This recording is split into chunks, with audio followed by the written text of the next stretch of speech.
9h30 da noite tem Flamengo e Estudiantes no Maracanã. É o primeiro jogo das quartas de final. Duda Dal Ponte tem as informações pra gente. Oi, pessoal, muito boa tarde para todo mundo que acompanha o Globo Esporte. Dia de Libertadores é sempre um dia especial. E olha, a gente já tá aqui no Maracanã, daqui a pouquinho isso daqui vai estar lotado, porque os ingressos estão esgotados para hoje à noite. Expectativa de cerca de 70 mil pessoas. Nesse momento, os jogadores estão lá no Ninho do Urubu, descansando, e às 6 horas da tarde eles partem aqui pro Maracanã. Ontem, no último treino, todos os jogadores do Flamengo treinaram no campo. O Varela, recuperado de uma pubalgia, treinou normalmente com o grupo, assim como o Bruno Henrique, que está liberado pela Justiça para jogar hoje. Agora, 2 jogadores fizeram um trabalho separado do elenco, o Alexandro e também o Jorginho. O Alexandro está fora da partida, ainda se recuperando de um problema na panturrilha esquerda, está fora 2 jogos, e o Jorginho, que também está fora 2 jogos, tem uma mínima condição de jogo, ele quer jogar, mas o Flamengo não quer forçar. Sendo assim, o Flamengo tem algumas dúvidas, a começar pela lateral direita, porque o Emerson Royal foi muito bem na partida contra o Juventude, pode ser uma opção, mas o Varela sai na frente. No meio de campo, sem o Jorginho, o Alan é uma opção e o De La Cruz também. E lá na frente, o ataque que vem sendo mais usado pelo técnico Felipe Luiz é Samuel Lino, Plata e Pedro. Mas o Bruno Henrique foi titular contra o Inter nas oitavas de final da Libertadores e pode ser uma opção. Assim como o Luiz Araújo foi o titular contra o Juventude na última rodada do Brasileirão e foi muito bem também. Então a provável escalação do Flamengo tem o Rossi no gol, Varela, Léo Ortiz, Léo Pereira e Ayrton Lucas. Meio de campo com De La Cruz, Saul e Arrascaeta. E lá na frente, Plata, Samuel Lino e Pedro. O Flamengo é a esperança do Rio para manter a hegemonia desde 2022, conquistando a Libertadores. Um abraço a todos, pessoal.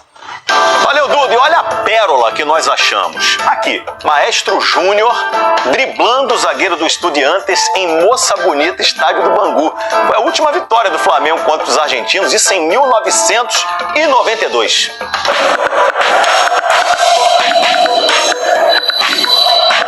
Flamengo, Estudiantes de La Plata. Juntos somam 7 títulos de Libertadores. 4 dos argentinos em 18 edições do torneio, 3 dos brasileiros que participam pela 21ª vez. Mesmo assim, este será o primeiro confronto entre eles na principal competição sul-americana. A história, porém, registra duelos que quase se apagaram da memória. Não, a bola ficou alta, eu tive que equilibrar o corpo e bater de voleio, realmente foi um gol. Só que há tanto tempo passado, e era uma competição que não tinha tanta visibilidade, que eu até fiquei satisfeito de dizer, caramba, eu fiz um gol desse jeito. Coisa que, naturalmente, não me lembrava de verdade. Porque foram pela Supercopa dos Campeões da Libertadores todas as partidas oficiais entre Flamengo e Estudiantes até hoje. O gol do Júnior, por exemplo, foi na edição de 91. O duelo em Brasília terminou 1-1. Gaúcho ajeita e Júnior pega de primeira. Um golaço do mestre. Palcos aleatórios, aliás, marcaram os encontros. Mas talvez o mais aleatório de todos os rolés aleatórios envolvendo Flamengo e Estudiantes tenha acontecido aqui em Bangu. Numa noite de 1992, a arquibancada de Moça Bonita nem estava muito diferente disso aqui não. Pouco mais de 1.000 pagantes para assistir a uma suada vitória rubro-negra.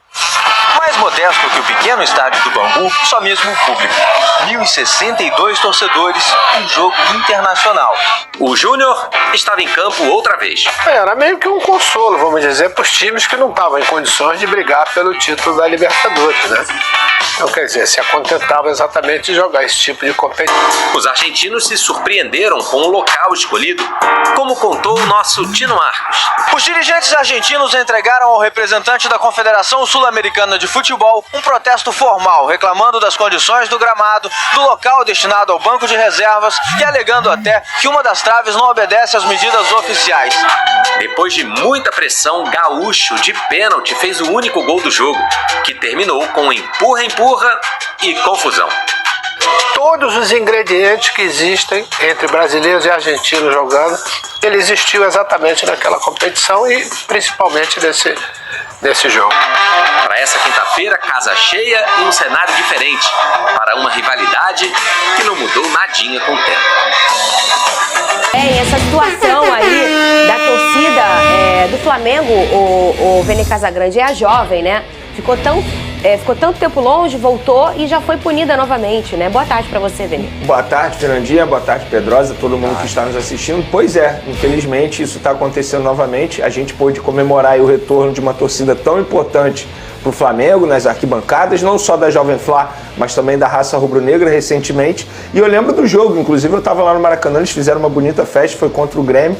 E agora, por conta desses atos aí de vandalismo, o CNPJ Jovem Flá acaba sendo punido também. Porque assim, eu vou entrar aqui num assunto que pode gerar muita polêmica, mas é muito mais fácil punirem o CNPJ, a torcida inteira, a punir as pessoas que fizeram o ato de vandalismo, né? Porque eles poderiam ver ali. Por exemplo, a gente viu várias imagens aí das pessoas surfando no ônibus na ponte em Niterói. Acaba manchando aí a história de toda uma torcida que faz parte de um movimento de se torcer, de fazer festas bonitas, de levar um comboio grande para o estádio. É totalmente diferente quando a torcida organizada está presente. Sabe qual é o grande problema? Que as pessoas olham para a torcida organizada como se fosse algo negativo. E não é negativo. Negativo são as pessoas que fazem parte da torcida e acabam protagonizando essas cenas que a gente acabou de ver aí durante a transição. Que não são todas, né? Pois é, e não são todas as pessoas. É por isso que eu falo, é muito mais fácil punir a torcida inteira a punir as pessoas que cometeram esses atos. Mas enfim, fica aqui meu ato de protesto. Eu acho que eles não têm que fazer isso realmente, claro, mas é lamentável. É crime, exatamente. Eles deveriam ser presos. Por exemplo, recentemente aí, no jogo do Vasco-Botafogo, a gente pôde ver uma emboscada da torcida, dizem que é da torcida jovem, para torcedores com Vasco, não foi isso, Pedrosa? Então, morreu um torcedor baleado na cabeça. É lamentável. Agora, eu vou criticar a torcida organizada por conta disso? Não, isso é culpa do ser humano que cometeu aquele ato. Mas, se você punir o CPF, eu acho que vai ser bem mais fácil do que você dar uma punição. É claro que tem horas, que não é o caso agora, mas tem horas que você já perde o controle, né? Sim. Você já não consegue mais controlar aquilo, você tem que afastar. Exato. Mas muitas das vezes dá para identificar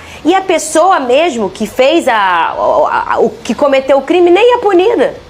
O grande problema da não identificação é que essas pessoas elas vão continuar indo ao estádio, elas vão continuar brigando, elas vão continuar fazendo tudo que elas fazem de errado, só que sem a camisa da torcida Jovem Flá. Porque eles continuam, como se diz, presenciando no estádio, eles continuam frequentando o estádio, eles continuam arrumando briga e muitas vezes essa briga é longe do estádio, uma briga marcada, uma briga já generalizada, que essas torcidas ficam nessa imbecilidade, desculpe, isso é imbecilidade na minha opinião, não só imbecilidade, como é crime muitas vezes. Então assim, enquanto as torcidas, as próprias torcidas, as lideranças também, não mudarem a mentalidade, também de dentro para fora e não de fora para dentro, cara, esquece, elas vão ser punidas, elas vão ser prejudicadas, e aí qual é a grande razão da torcida organizada existir? Ajudar o seu clube, torcer pelo seu clube de uma forma organizada para que dentro de campo a torcida faça a diferença. E o que a gente está vendo é completamente ao contrário. Aí você perde a bateria, aí você perde a festa, aí você perde a bandeira, você perde a camisa e o seu clube não é ajudado, as pessoas só são prejudicadas e a gente vê um futebol muito mais violento. Então assim, a punição pelo CNPJ, em determinados casos, quando é uma coisa generalizada, não é um problema. Porque aquela torcida ali está cometendo um erro. O problema maior é não punir o CPF justamente porque essa pessoa vai continuar frequentando o estádio. Ela vai continuar trazendo baderna, ela vai continuar sendo criminosa. É uma pena. E assim, o torcedor mandou aqui o André. Fernando, o torcedor de verdade não faz vandalismo. Eu concordo com você. Mas o que a gente está querendo dizer aqui é que não dá para generalizar todo mundo que faz parte de uma torcida que é criminoso. As pessoas têm essa associação de torcidas organizadas ao crime. E não é. A torcida organizada, ela faz uma festa muito bonita. Quem frequenta Maracanã, São Januário, Newton Santos, sabe a diferença que faz a torcida ali, regendo os outros torcedores, puxando cantos, organizando festas. É muito bonito. Só que em qualquer lugar, e aí em torcidas organizadas também, tem elementos que justificam aquilo para cometer crimes e fazer até agressões. Eu sinto que às vezes é uma necessidade de sair no pau, já viu? Marca em tal lugar com tal lugar. Às vezes não tem nada a ver nem com o jogo. Aí marca lá para sair na briga. Gente, isso não é normal. Mas essas pessoas que brigam, elas têm CPF. E elas precisam ser punidas enquanto indivíduos. O dia que isso acontecer, ser preso mesmo, ser preso. Ou então, olha, durante 5 anos, todo horário do jogo, você vai ter que estar sentado aqui na delegacia. Aí vai começar a parar. Agora, quando punir de forma generalizada, é o que o Pedrosa falou. O cara coloca outra camisa e continua indo pro jogo. E quando marca aí longe do estádio, vai continuar marcando para sair no pau. Esse é um dos motivos de eu ser contra a torcida única. Porque a torcida única não te garante nenhuma segurança, pelo contrário, porque eles vão marcar longe do estádio. E aquilo ali vai continuar acontecendo. Então aqui no Rio de Janeiro a gente tem o prazer ainda de dizer que nos clássicos são 2 torcidas, algo que vai acontecer agora no domingo, Flamengo e Vasco. E a gente provavelmente vai ver uma bonita festa tanto do lado do Flamengo quanto do lado do Vasco da Gama. Agora, em relação às torcidas organizadas do Flamengo, o torcedor rubro-negro que frequenta o Maracanã sabe a diferença que faz com o retorno da raça rubro-negra e também da Jovem Flá. Lamentavelmente, a Jovem Flá vai ficar punida. É o que acontece no Botafogo também, quando a Fúria volta, assim, fica uma festa bonita, o tipo de canto, assim, é uma torcida diferente, gente. São torcidas Totalmente tradicionais. Vamos... Quanto pode custar a construção do estádio próprio? Mais de 3 bilhões. É isso mesmo. Mais de 3 bilhões. E teve gente dizendo que poderia custar apenas, entre aspas, 2 bilhões. Então, gente, a gente vai trazer todas as informações, tudo que foi passado e muita coisa foi passado nessa reunião que a gente teve acesso a essas informações através de fontes que participaram, obviamente, dessa reunião do Conselho Deliberativo. Mas antes, gostaria de pedir para você se inscrever no canal, soltar o dedo no like, ativar a notificação e também compartilhar esse vídeo com geral, para todo mundo ficar sabendo o que o Flamengo está fazendo para conseguir a construção do estádio próprio. Então compartilha com todo mundo e não deixe de hypar o vídeo também. Vamos para as informações. Antes de trazer o principal assunto, que é envolvendo o estádio próprio, vamos lá. Informação sobre o campo e bola, porque o Flamengo entra em campo nessa quinta-feira para pegar o Estudiantes no jogo de ida das quartas de final da Libertadores, com aquela dúvida, Varela ou Emerson Real? O que eu tenho de informação, Varela treinou no time titular. Isso quer dizer que ele será o titular logo mais? Não, porque em várias oportunidades já me passaram que um determinado jogador treinou o titular e depois o Felipe Luiz mudou durante o dia porque estudou o adversário e enxergou que fazendo tal alteração poderia surpreender o adversário. Então, para vocês que me perguntam, Varela treinou o titular. Agora eu não consigo chegar aqui na frente da câmera e cravar que o Varela será titular, porque o Felipe Luiz já mudou em várias oportunidades. No meio de campo, eu acho que ele vai com o De La Cruz na vaga do Jorginho, porque o De La... Segundo informações do jornalista Miguel Junior, o Flamengo está de olho em uma grande contratação para reforçar o time em 2026. O atacante Hulk, que atualmente defende o Atlético, mas vive um momento conturbado no clube. Insatisfeito com o novo treinador Jorge Sampaoli e com o clima interno nada favorável, o jogador já começa a pensar seriamente em uma transferência, cenário que abriu espaço para o rubro-negro se movimentar nos bastidores.